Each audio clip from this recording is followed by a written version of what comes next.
All right, so I'm gonna go ahead and check the right side of my passenger, the engine bay. I'm gonna start with my radiator reservoir, properly mounted to the firewall, not cracked or broken, no bolts missing, lines going in and out of it, no signs of any leaks, caps properly secured, proper fluid level.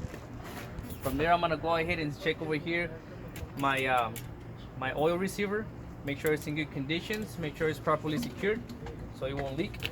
And then from there, I'm gonna go ahead and check my oil dipstick. The way I check it is I pull it out, wipe it clean, insert it back in, pull it out. It needs to be above the refill line. If oil is needed, like I mean, we'll put it into the oil receiver. From there, I'm gonna go ahead and check. So according to this, they don't want the fan clutch anymore. No? So that's gone, guys. Okay, good. So from there, I'm gonna go ahead and check my radiator hoses, top and bottom. They're properly secured to the radiator. Clamps properly secured, no bolts missing, and no signs of any leaks on both of them. From there, I'm gonna go ahead and check my alternator, make sure it's properly mounted to the engine, no bolts missing, properly mounted. And then I'm gonna go ahead and check that the belt doesn't have no more than 3/4 of free play. And then from there, I'm going to be checking for my water pump. It's properly mounted to the engine, no signs of any leaks, and it's also belt driven. It's right here. And then from there, I'm going to go ahead and check my frame, make sure it's in good conditions, not cracked, broken, and free from any illegal welds. And then from there, I'm going to go ahead and check my air dryer filter is properly mounted to the bracket, and the bracket's properly secured to the frame, no bolts missing, and the lines running in and out of it, no signs of any leaks. And then from there, I'm gonna go ahead and check over here my lift springs. They're both in good conditions, not cracked, bent, or broken, or shifted in any way. And I got my hanging supports here on the front and on the rear. Make sure they're properly mounted to the frame and no bolts missing as well. From there, I'm gonna go ahead and check my U-bolts properly mounted to the axle. No bolts missing. And then from there, I'm gonna check my axle, make sure it's in good conditions, not cracked, broken, and free from any illegal welds. Next, I got my bumper stopper, bumper guard in good conditions, not cracked, broken, or missing. And I do have my spacers in between my lift springs, not cracked, broken, or missing. From there, I'm gonna jump over here to my hydraulic shock absorber, properly mounted to the frame, no bolts missing, and free from any leaks. And from there, I'm gonna go ahead and check my airlines and relay valves, make sure they're all in good conditions, not cracked or broken, no signs of any leaks. I'll rephrase this, they want to do part by part, so I'll check my airlines, make sure they're all in conditions, free from any leaks. And next, I'm going to check my relay valve, not cracked or broken, properly mounted to the frame. Then one by one. Now from there, I'm going to go ahead and check over here my air brake chamber in good conditions, not cracked or broken. These ones do not have any spring brakes, only the rear ones. And I'm going to be checking for my slack adjuster right here in good conditions, not cracked, broken, or missing any pins. And my push rod right here in good conditions, not cracked, broken, or missing.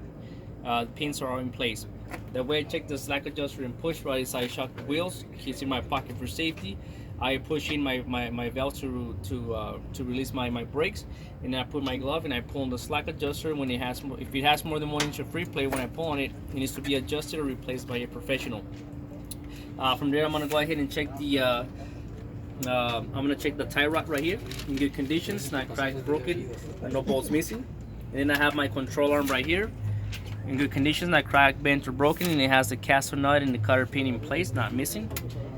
Then from there, I'm gonna jump to my brake drum, not cracked, broken, free from any oils, as I can create a brake fire or failure, and it should be no less than 1/2 of material. And now for my brake lining, which is the inside part, it's not cracked or broken. It should be no less than 1/4 of material, and also free from any oils, as I can create a fire or brake failure as well. If they ask you to be more specific in this area, the brake drum is also known as a rotor, and the brake lining is known as your brake pad or brake shoe. Real simple. And then from there, guys, I'm gonna go ahead and check my tire. I'll be checking the back, top, and the front. No recaps are allowed in the front steering axles, only virgin radials. No uneven wear on top of the tire. These are 432 inches of thread. No bumps, cuts, or abrasions on the front or on the back of the tire. And from there, I'm gonna be checking that the tire is properly seated to the rim itself on the back, on the front, and on the back. Make sure there's no gap in between. From there, I'm gonna be checking the rim itself on the back and on the front. Make sure there's no dents, cracks, or any illegal welds going on. From there, I'm gonna check my pilot lock nuts, make sure they're all accounted for, not cracked or broken. If they show rust or a shiny thread around it, it's an indication that they're loose and they need to be re-tightened by a professional. The axle helps you in good conditions, free from any leaks, proper oil level. From there, I'm gonna be checking for my air valve, make sure it's in good conditions, not cracked, broken, or missing. And that way I check my pressure is with the tire gauge, and I check the tire, make sure there's no less than 80 psi, no more than 100 psi. If they ask you to be more specific, or if you guys just want to throw it in there, if it's less than 80 psi, it'll start doing internal damage. If it's more than 100 psi, it can be a blowout. Boom. And that's it. Do we check the mud flaps and the splash guard? Yeah, you can check them here on the other side. Okay, so that's a mud flap, right? Yeah, this is a mud flap. And That's splash. the splash guard. Okay.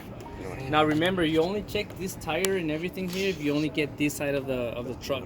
If you get the other side, just say it all over there because you got more than this one. You over there, you got the pitman arm, drag link, and all that stuff. Yeah, this is